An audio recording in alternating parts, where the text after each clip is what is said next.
Hello, everyone. Hello, everyone.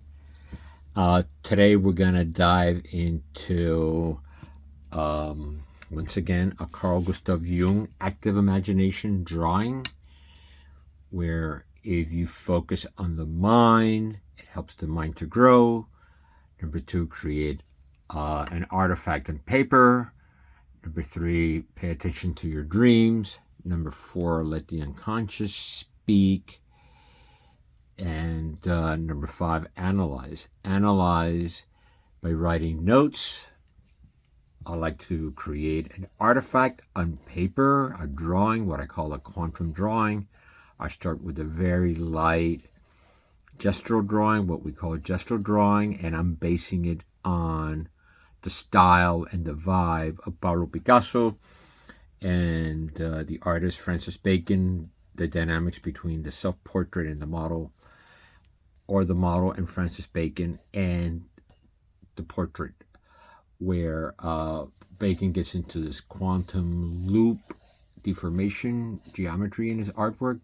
Picasso has a very standard linear trigonometry geometry, Cartesian geometry to his work. Okay, he's the father of Cubism, and throughout his lifetime, he had a tremendous interest in geometry and also the psychology of the muse and the psychology of inspiration and everything all that yummy stuff, sex, fighting, arguing, and all that. So I'm going to utilize the dynamics between the self-portrait and the artist in real life.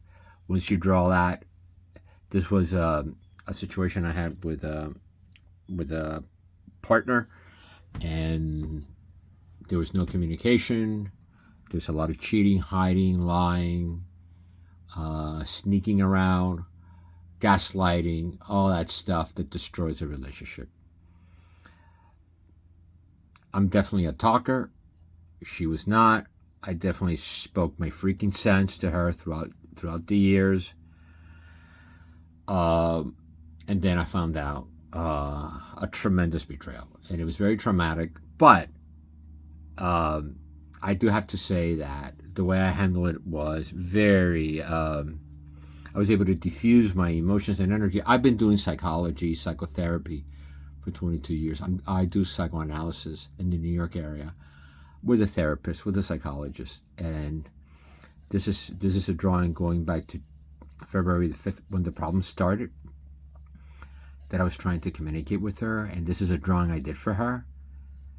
She never took the time to look at it, all the time I put into it, or I was trying to convey to her. I was trying to talk to her, and literally it was a complete implosion of a relationship that lasted 15 years, and it became very toxic.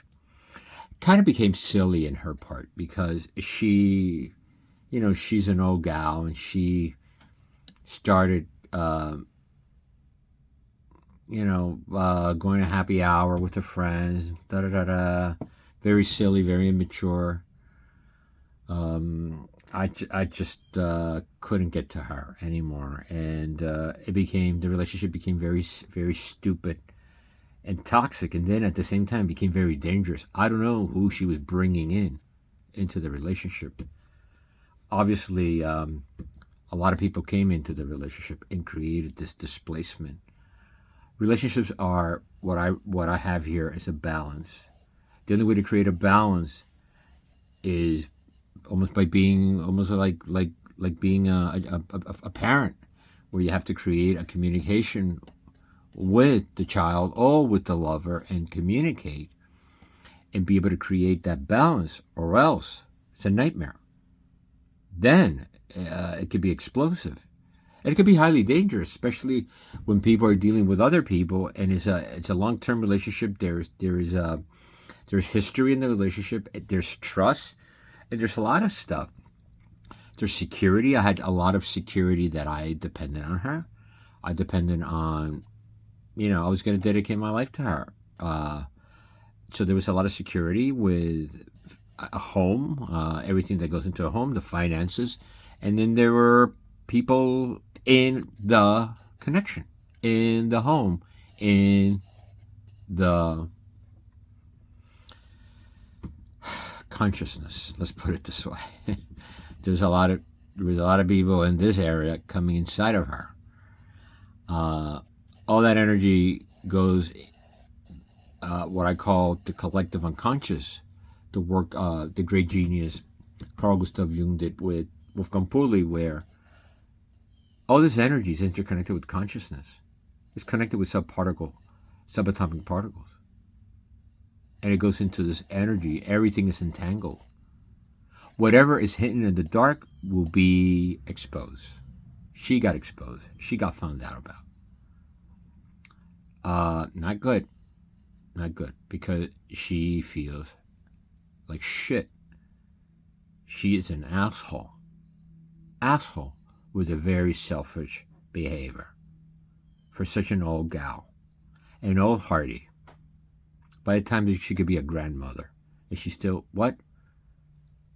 Riding the carousel, jumping on the horse with her stupid friends. But you know, once you figure out the game and you can regulate and really see, and I'm not even facing her, but really see the whole panorama view, right? That becomes the biggest weapon, because once you see, and once the person is aware that you could see, they're gonna get exposed. The biggest weapon to people that are toxic, people that are corrupt, is to be exposed, right? It's never the blaming game. It's never an attack. You don't hate the person. You forgive the person and you walk out. Walking out of a relationship, blocking the person, that's the best poison for a toxic human being that has asshole behavior. Thank you for watching.